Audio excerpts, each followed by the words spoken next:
three powerhouse speakers in the marketing world coming our way right now. And in the world of marketing, things are changing at a rapid pace. Everything from AI, we've seen all these different changes in the customer buying behavior. So we thought, why don't we get Micki Woods, which she's going to come on the screen. There she is. We got Daniel Burkholder. Let's bring him on the big stage. And we got Elizabeth Presher. And Elizabeth's actually from our team, BodyShop Booster. So she works with marketing teams like Micki, like Daniel, to help the implementation of marketing into the actual collision centers. So we thought, what a great way to bring two powerhouse marketers on and an implementer who's got a big marketing background as well. Woo! Welcome, everybody. We're glad to have you. Daniel, Elizabeth. Hey. So good to see you guys. Love the energy here. Oh, man, I'm fired up. All right, Micki, let's start with you. What are some of the biggest changes that you've seen in the world of marketing in the past year? And what are you advising shops to start focusing on? Because I think we're in a world where you could focus on 100,000 things. So how do we narrow the focus to high leverage things that you would recommend?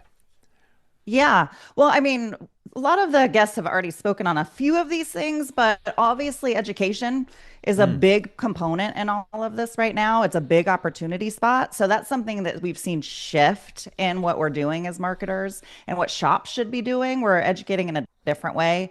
We're also seeing on the digital side of things, there's a lot more competition coming in digitally. More people are doing search engine optimization. More people are doing paid ads, specifically like Google ads, meta ads, that type of thing.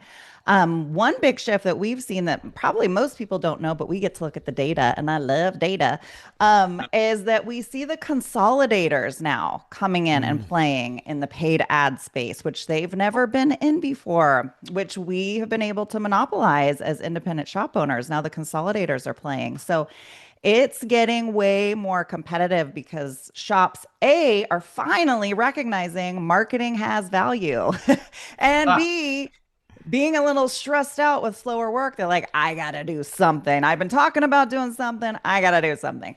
So it takes in a little terms of downturn in work for people to realize the value in marketing, doesn't it, sometimes? Right.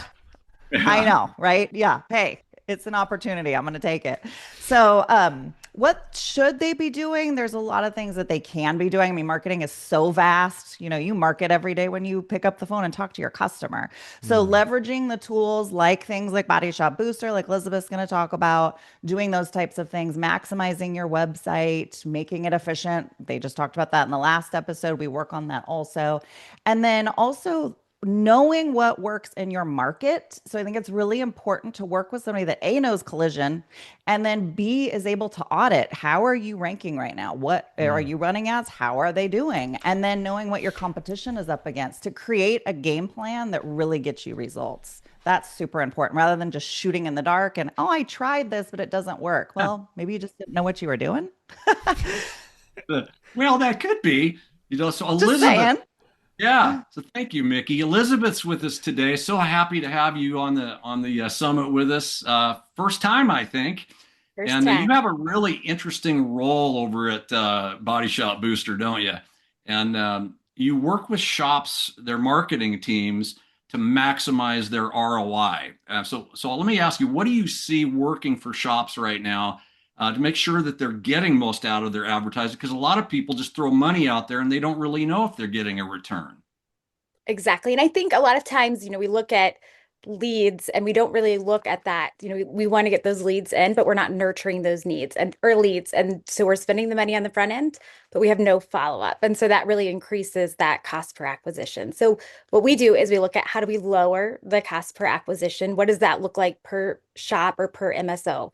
And a lot of times that is, where are the leaky buckets right now? Where are you losing to your competition? And then how do we craft our message around that? How do we, build that trust? That's, kind of a constant theme here. How do we educate? How do we make sure that they know that they're making the right choice in all of the messaging? How do we differentiate it too and get it as segmented as possible? So really increasing that lifetime value, looking at any opportunities that they already have, whether that's out of the service drive.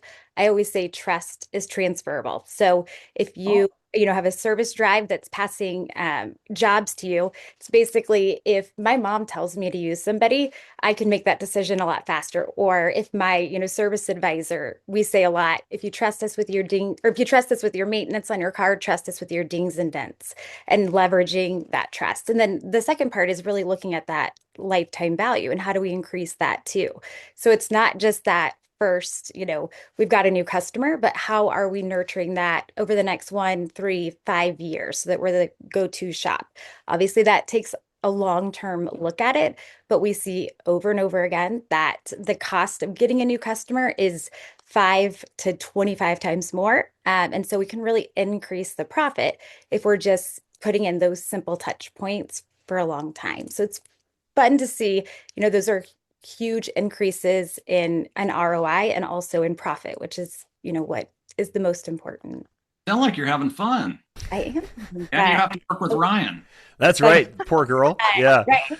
Yeah. Right. But she's been an all-star for us. Like when Micki and Daniel and folks like Phoenix, they're sending leads to the shop. There's nothing more frustrating than when the shop isn't converting those leads. You get all those customers coming there. And so Elizabeth's been instrumental in helping shops capture those leads and convert those into sales once they come in.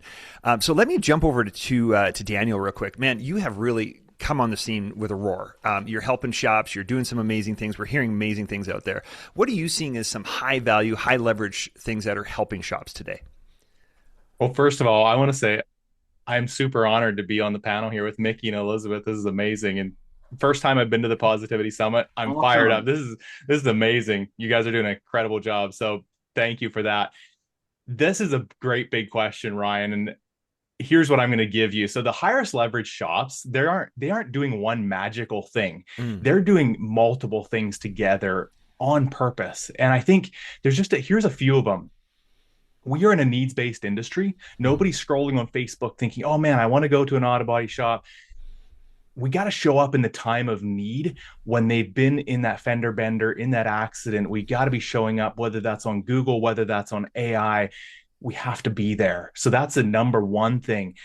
Number two is we need to be stacking that trust everywhere. So is that on your Google business profile, through your reviews, through the photos, through your website, through your Facebook page? We need to be stacking trust.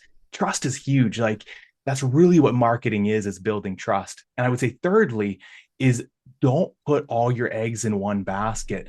So we need to ensure that our strategy is not bound up in one tool, one strategy, not just Google ads, not just local SEO, not just Facebook. We need to be doing a multi-pronged strategy. So the highest leverage shops are doing multiple things really well. That's huge. Yeah. That's great advice. Cool. Great advice. All of you probably heard Nick and Tina talk a little bit about some of the things they're doing with AI. What other kind of roles do you guys see AI playing in the future of marketing? Just any one of you, just jump right in. Yeah, I'll jump in here. So one really crazy thing that I feel like is, when Google starts adopting AI, we should pay attention. Especially just as Daniel was saying, people aren't going to Facebook looking for a body shop near me. They're typically going to Google, and we always want to be where the customer is, not where we think they are, where we know they are. And we know they go to Google to do their research and to do their homework. And now we've got these AI engines, and Google's adopted one. We've got chat, all the things.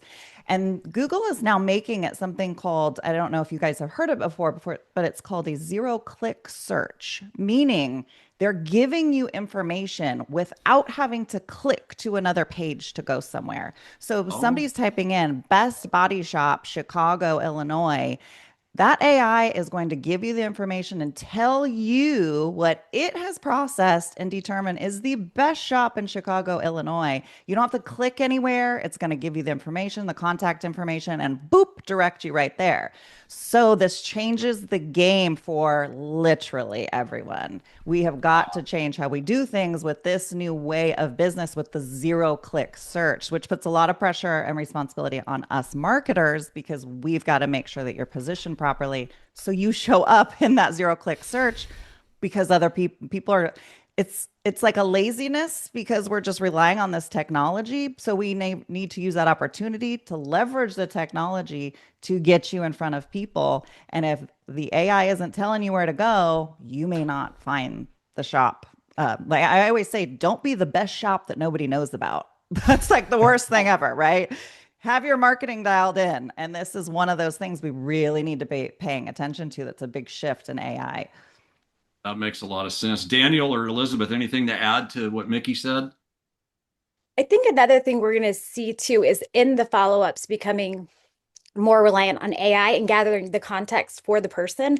I'm a huge fan of segmenting because I think people want to feel known and they want relevant messaging. They're going to open an email that says, "Hey, Elizabeth, we've got your size," or and this is going to become more and more, less human involved, and it's going to be AI is going to keep getting context on people, and the message is going to become more and more personalized, and that's going to make a huge impact on conversion rates because again, it's kind of siloing that message and getting it to the right person and speaking to their needs really well. So it's going to be fun to see. Obviously, there's always a little bit of a level of creepiness in there, but it pushes fast forward on that journey, right? It makes that decision really easy because you're putting in front of me what you already know that I need based on my past behavior. So it'll be fun to see. I love it. Daniel, take us home. I got one last question here. Many shops have been surviving for years without doing marketing, right? And I think a lot of them are still kind of in this lull where they've tried marketing before, it didn't really work. What advice would you say to shops that are kind of on the fence? Should I do marketing? I've tried it in the past. It hasn't been real effective. What is your advice to shops listening to this right now? I think we have two categories of shops in that question. We have shops that have never spent money, and we have shops that have spent money and gotten burned. Those two shops probably need different advice, but I guess to wrap it up in like 20 seconds,